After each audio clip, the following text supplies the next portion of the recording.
안녕하십니까. 2학기가 시작되었습니다. 오늘 학교 가서 보니까 학생들이 제가 앞에 있음에도 불구하고 제 영상을 틀어놓고 그걸 보면서 공부를 하는지 아니면 영상을 보는 느낌을 갖는지 모르겠지만 그걸 보면서 여러분들한테 영상을 너무 오랫동안 제공하지 않았다 이런 생각이 좀 들더라고요. 오늘 2학기 첫 수업을 시작하면서 1학기 수업들, 1학기에 뭘 배웠는지 빈종이 테스트 해봤는데요. 앞으로 꾸준히 빈종이 테스트 해가면서 공부한 것 확인하도록 하고요. 진도를 한번 나가보도록 하겠습니다. 2학기는 합금 강부터 진도를 나가게 될 텐데요. 1학기 때 배웠던 강 기억나시는지 모르겠습니다. 강은 탄소강을 줄여서 이야기를 하는 거죠. 철에 들어가는 불순물 중에 탄소가 굉장히 큰 영향을 차지하잖아요. 그래서 탄소를 얼마만큼 넣는지 또 어떤 모양으로 넣는지 열처리를 통해서 탄소와 조합된 철의 조직이 어떤지에 따라서 그 성질이 많이 달라지는데 그 철의 성분 중에 탄소가 0.025%부터 2.0%까지 이 범주에 드는 철을 탄소강이라고 부르고 우리가 주로 공업적으로 사용한다고 했죠. 그 조직을 보면 그리고 가장 많이 쓰고 안정적이라고 보는 탄소강이 0.8% 탄소의 함유량이 0.8% 들어있는 탄소강인데요. 이것보다 탄소가 좀 덜 들어있으면 아공석강, 탄소가 좀 더 들어있으면 과공석강 이렇게 불렀던 기억이 나시는지 모르겠습니다. 이게 강인데요. 기억이 안 나는 친구들을 위해서 그냥 간략하게 얘기하면 지금 산업을 위해서 제일 많이 사용하는 금속이 철인데 철 중에서도 철은 탄소의 함유량과 여러 불순물의 함유량에 따라서 종류가 나뉘는데 철 중에서도 탄소강을 많이 쓰고요. 탄소강을 많이 쓰다 보니까 탄소강의 한 종 또는 두 종 이상의 다른 원소, 주로 금속이겠죠. 이런 것을 적당량 첨가하면 성질이 확실하게 개선되고 새로운 특성을 얻을 수 있기 때문에 합금을 하여서 강을 사용합니다. 물론 합금을 한다면 처리 비용도 들고 그 다음에 노하우도 필요하고 기술자도 필요하고 하니까 일반 강보다는 합금강이 판매 가격이 더 높겠죠. 그런데 특수한 경우에는 이런 합금을 만들어서 사용해야만 경우가 있겠죠. 제일 유명한 합금강이 뭡니까? 여러분들 아시는 거. 네, 들리네요. 그렇죠. 스테인레스 강. 스테인레스라는 말은 영어로 스테인, 녹이 슬지 않는다는 그런 뜻이죠. 녹이 슬지 않는 강. 얘가 대표적인 합금강입니다. 이것처럼 한종 또는 두 종 이상의 다른 원소를 넣어서 강의 성질을 개선한 합금강들을 우리는 산업계에서 많이 사용합니다. 그 합금강을 이번 시간에 배우게 될 건데요. 강에는 어떤 금속을 주로 합금을 하는지 한번 보도록 하죠. 여러분이 새로운 금속 재료의 개발자라면 여기 나와 있는 이런 금속들 말고도 어떤 금속이든 넣어서 새로운 제품을 개발해 볼 수가 있습니다. 그런데 마치 철에 탄소를 넣어서 탄소가 가장 큰 영향을 끼치는 그런 불순물이었던 것처럼 합금강도 여러 가지 금속들을 넣어 볼 수 있지만 니켈이라든지 크롬이라든지 몰리브덴이라든지 망간이라든지 저는 옛날 사람이 옛날식으로 좀 읽고 있는데 여기는 좀 요즘식으로 써 있네요. 아무튼 이런 금속들이 주로 들어가서 강의 성질을 개선하거든요. 그래서 그런 것들을 주로 이렇게 써놨습니다. 어떤 합금 원소가 어떤 성질을 주로 나타내는지 이 표에 정리되어 있는데요. 한번 상식화시키기 위해 한번 보도록 할게요. 조금 확대해 보겠습니다. 니켈입니다. 니켈은요. 강성과 인성이죠. 그 다음에 내식성, 내산성이 증가합니다. 아까 얘기했던 스테인레스의 가장 주요한 합금 원소가 니켈입니다. 역시 마찬가지로 크롬, 이 또한 스테인레스에 주요하게 들어가는 합금 원소입니다. 적은 함유량이 들어가도 강도 강해지고요. 경도 딱딱해지고요.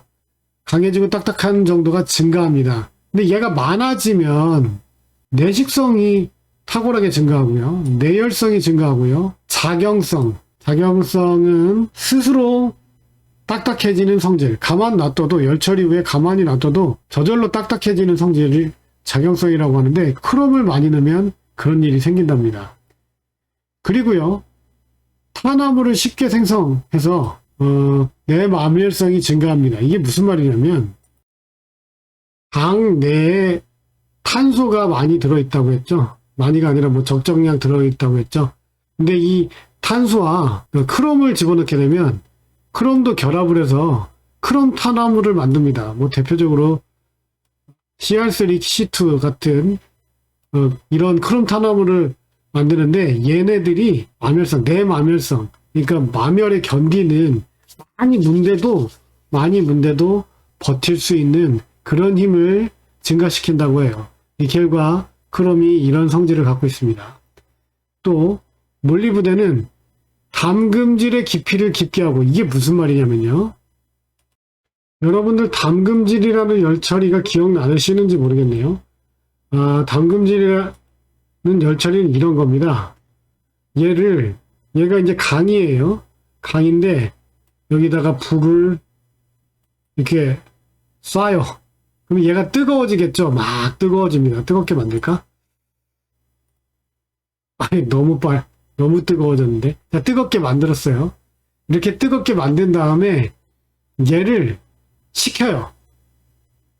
찬물로 이렇게 확 식히면 얘가 어떤 성질을 갖게 되냐면 온도가 확 올라가서 조직이 막 비대해졌다가 확 식히면서 조직이 완전히 미세해져요. 식힐 때는 결정 조직이 새로 생기거든요. 근데 한꺼번에 확 식히게 되면 결정 조직이 한꺼번에 여러 개가 생기면서 조밀조밀한 이런 조직들이 생기거든요. 이렇게 하는 열 처리를 담금질이라고 하는데, 이렇게 물에 넣으면 전체가 한꺼번에 담금질이 되면 좋잖아요. 그런데 여러분들이 생각하지 못하는 그런 일이 벌어집니다. 얘를 빨갛게 넣었다가 담금질을 하게 되면 실제로는 어떻게 되냐면, 이거 예쁘게 되려나? 이거 안 되네. 이걸로 합시다. 이렇게 물 닿는 표면은 담금질이 되는데 안쪽은 아직도 뜨거운 상태로 남아있게 됩니다. 그러니까 단면을 보면 주변은 그 물에 의해서 식게 되는데요. 가운데 부분은 아직 열받는 상태로 이렇게 그대로 있게 되는 거죠. 그러면 담금질 효과가 표면에 밖에 없잖아요. 그런데 보시는 것처럼 몰리브덴을 집어넣으면 이 담금질의 깊이가 올라간답니다. 그러니까 이 담금질의 찬물에 넣었을 때 담금질이 되는 영역이 더 깊게까지, 더 안쪽까지 이렇게 담금질이 된다는 거죠. 몰리브덴을 넣으면 그런 성질이 있다고 합니다. 그 다음에 내크리프성과 내식성이 증가합니다. 내식성은 이제 부식에 견디는 성질인데, 내크리프성, 내는 견딘다는 뜻이고, 크리프가 뭐였죠? 크리프를 기억하시면 내크리프성이 뭔지 기억이 나실 텐데, 어떤 부재는 힘을 받잖아요. 우리가 만든, 이거 가면서 왜 안 그려지지? 네. 우리가 어떤 만들어낸 부재들이 있다고 칩시다. 얘는 그냥 힘을 안 받는 상태로 놔둘 게 아니라 얘는 우리가 사용을 할 거 아닙니까? 어떤 경우에는 뭐 사용할 때만 힘을 받기도 하지만 적어도 자기의 무게만큼은 힘을 계속해서 받잖아요. 또는 뭐 교각 같은 경우에는 쉬지 않고 힘을 받잖아요. 크레인 같은 거에 달아놓은 물체 같은 경우에는 그 자체로 힘을 받잖아요. 그렇게 힘이 계속해서 작용하고 있는 물체가 추가로 힘이 작용하거나 외력을 작용하지 않더라도 시간이 지남에 따라 변형이 이렇게 일어나는, 변형량이 처음에는 시간이 힘이 가해지면 어느 정도 변형이 일어났다가 버티는 거예요. 버티는데 시간이 지나면 조금씩 늘어나다가 시간이 어느 시점이 되면 얘가 확 늘어나서 파괴하는 영역까지 갈 수도 있겠죠. 이런 현상이 일어나는 것을 크리프 현상이라고 합니다.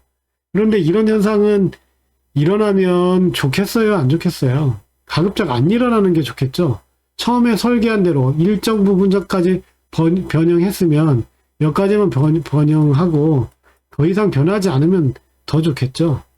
크리프의 버티는 성질, 이런 크리프의 버티는 성질을 네크리프성이라고 합니다. 몰리브덴을 넣으면 네크리프성이 증가한대요. 뜨임 매짐을 방지한다. 자, 뜨임이 뭐였어요? 열처리 중에 뜨임. 열처리 중에 뜨임 뭐였어요? 담금질을 한 후에, 아까 그림 보셨죠? 아까 그림 어디 갔냐? 이거, 담금질을 한 후에, 여기저기가 막 섞여 있을 거 아니에요? 조직이 막 불안정하고 막 이러잖아요. 이걸 전체를 조금,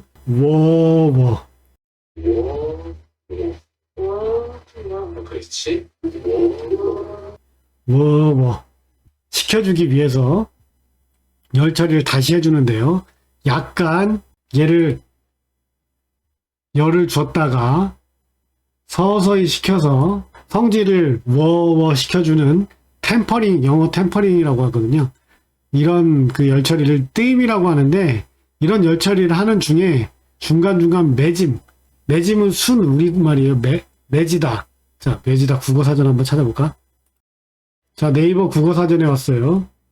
매지다. 밥이나 떡, 반죽 따위가 끈기가 적다. 검색 결과가 마음에 들지 않아서 매짐으로 한번 찾아봤어요. 그랬더니 여기에 매짐성이라는 그런 뜻이 있네요. 매짐성은 외부에서 힘을 받았을 때, 외력을 받았을 때 물체가 소성 변형, 물체의 모양이 변하고 이런 일이 일어나지 않고 그냥 파괴되는 현상. 이게 매짐성이래요. 이걸 같은 용어로 취성, 이렇게 얘기합니다. 이걸 취성이 결국은 매짐성이구나. 취성이란 말이 우리가 더 익숙하죠. 이 매짐성을 몰리브덴이 뜨임할 때 생기는 매짐성을 방지한다는 겁니다. 자, 이런 뜨임 매짐을 방지하는 게 텅스텐도 있는데 텅스텐보다 효과가 더 좋다, 이 말이고요. 뜨임 매짐만이 아니라 네크리프성, 내식성도 텅스텐이 아마 작용을 할 건데 효과가 더 좋다, 이 말이고요. 망간, 우리 몸의 영양소로도 사용하는 망간, 얘는 함유량이 적으면 니켈 여기 있죠. 강인성, 내식성, 내산성이 증가한다. 이거랑 거의 비슷하게 작용을 하지만 함유량이 많아지면 특징이 나타나기 시작합니다. 내마멸성 크게 증가합니다. 내마멸성이 크게 증가합니다. 그리고 적열매짐을 방지한다. 요게 이제 망간의 핵심 용어인데요. 적열매짐은 또 뭐예요? 매짐은 방금 취성이라고 찾았죠. 적열의 반대는 이제 청열이거든요. 청열취성, 적열취성 이렇게 얘기하는데요. 역시 국어사전을 이용해서 적열을 찾아봤더니 쇠붙이 따위를 빨갛게 달군, 또 그렇게 달궈진 상태를 적열이라고 한대요. 그러니까 무슨 말입니까? 열이 쌓일 때 매짐이 생기는 현상, 열이 쌓일 때 매짐이 생기는 현상, 그런 적열 매짐이 일어나는 경우가 있는데 그런 경우를 망간을 넣으면 방지가 된다는 겁니다. 자, 선생님이 수업 시간에 지구상에 가장 많은 양을 가진 구성요소로 규소를 설명했었죠. 규소는 돌의 원료죠. 이 노래도 불러드렸죠. 바윗돌 깨트려 돌덩이 깨트려 돌멩이 깨트려 자갈돌 깨트려 모래. 랄라랄라랄랄라. 요 노래를 요새 친구들 모르나 봐요. 네, 선생님 어렸을 때는 요 노래를 많이 불렀었거든요. 결국은 뭡니까? 바윗돌부터 모래알까지 같은 구성 원소를 갖는다는 거잖아요. 어떤 구성 원소를 갖느냐면 이 규소를 주로 한 구성 원소를 갖습니다. 그래서 어떤 뭐 철광석만이 아니라 어떤 광석이든 규소는 늘 들어가기 십상이에요. 근데 규소가 이제 별다른 성질을 발현 안 하면 괜찮은데 성질을 발현하는 경우가 있어요. 그러니까 강을 만들어서 철광석에서 규소를 덜 빼낸 상태가 아니라 강으로 제품을 만든 다음에 필요에 따라 규소를 적정량 넣으면 강도와 경도는 조금 향상되고요. 함유량이 많아지면 내마멸성은 크게 향상되고 전자기적 성질도 개선된다 이렇게 되어 있고요. 그보다 이제 더 큰 성질이 여기에 써 있지 않은데 주조성이 올라가요. 그쵸? 이제 불순물을 덜 걸러낸 철이 주철이잖아요. 근데 주철은 이름에서 알다시피 주조용 철 이렇게 여겨도 된다고 했잖아요. 규소가 많으면 주조성이 올라간다니까요. 자, 요런 성질들이 규소에 들어가 있습니다. 그 다음, 구리도 금속 중에, 뭐, 위에 있는 이제 니켈, 크롬, 몰리브덴 이런 애들은 강에 들어가면 원체 이제 특징적인 성질을 나타내니까 먼저 나왔지만, 구리도 사실 구하기 쉬운 청동기 때부터 사용했던 오래된 금속이잖아요. 이 금속도 넣어봤겠죠. 얘는 근데 구리만 넣어서는 별 효과가 없나 봐요. 크롬이나 텅스텐하고 함께 사용하면 효과적이래요. 석출 경화가 쉽게 일어나게 하고 내산화성을 증가시킨다. 석출 경화가 뭐였는지 기억나세요? 교과서에 설명된 페이지가 있어서 여기 검색해서 찾았거든요. 석출물 생성에 의해서 경화는 딱딱해지는 거잖아요. 그러면 이제는 이제 석출물을 봐야 되겠네. 석출은 돌 모양의 결정이 이제 생기는 걸 석출이라고 해요. 돌 모양의 결정 조직이 돌처럼 결정 조직이 생기면서 딱딱해지는 현상, 이게 석출 경화인데요. 그냥 일반관 상태에서는 우리 여러분들은 요새 이제 눈사람 잘 안 만드니까 모를 수도 있는데, 눈사람을 만들려면 먼저 눈을 뭉쳐야 되잖아요. 근데 그냥 눈 뭉치기 쉽지가 않으니까 주로 눈을 꽉 뭉쳐서 요만한 이제 주먹만한 눈을 먼저 만들든지, 예전에는 연탄재나 돌멩이 같은 걸 사용했거든요. 걔를 이용해서 눈을 점점점 굴려서 크게 뭉친단 말이에요. 그렇게 뭔가 석출물이 나올 수 있게끔 뭔가 작용을 해주는 기폭제 같은 게, 그런 게 있어야 되거든요. 그런 역할을 구리가 해주나 봐요. 이 외에도 지금 코발트, 티타늄, 타이타늄 이렇게 부르면 타이타늄, 바나듐, 텅스텐 이런 애들은 주요한 강에 들어가는 합금들입니다. 코발트는 주로 크롬하고 같이 사용하고요. 이 자체로는 고온 강도, 높은 온도에서의 강도와 경도를 크게 증가시키고요. 타이타늄을 넣으면 산화물을 쉽게 생성하고 결정립 계 사이의 내식성을 증가시킨다. 이게 무슨 말이냐면 강도 조직이 생기는데 얘는 금속이니까 분자가 있지는 않잖아요. 대신에 이제 결정 조직들이 생겨서 점점 자라다가 옆집하고 이렇게 만나면 경계선이 생기거든요. 이걸 결정립 계라고 해요. 근데 이 결정립 계는 서로 다른 조직이 만나다 보니까 여기에 이제 마찰도 생기고 힘이 뭉치기도 하고, 그래서 힘을 늘 받다 보니까 보식이 시작된다면 이 경계부터 시작이 되는데, 여기서부터 생기는 부식성을 낮춰주는 역할을 타이타늄이 해준답니다. 바나듐, 텅스텐은 맨 밑에 와 있긴 하지만 이것도 되게 주요한 강의 합금 요소이죠. 합금 금속이죠. 함유량이 적으면 크롬과 거의 비슷하게 작용하지만 함유량이 많으면 자기 성질이 드디어 나타내기 시작하죠. 탄화물을 쉽게 생성하며, 탄화물 쉽게 생성하는 게 타이탄도 있었고 텅스텐도 있네요. 석출물을 쉽게 생성했던 건 구리였고요. 그 다음에 경도와 내마멸성 크게 향상시키며, 내마멸성 증가시켰던 것도 있었죠.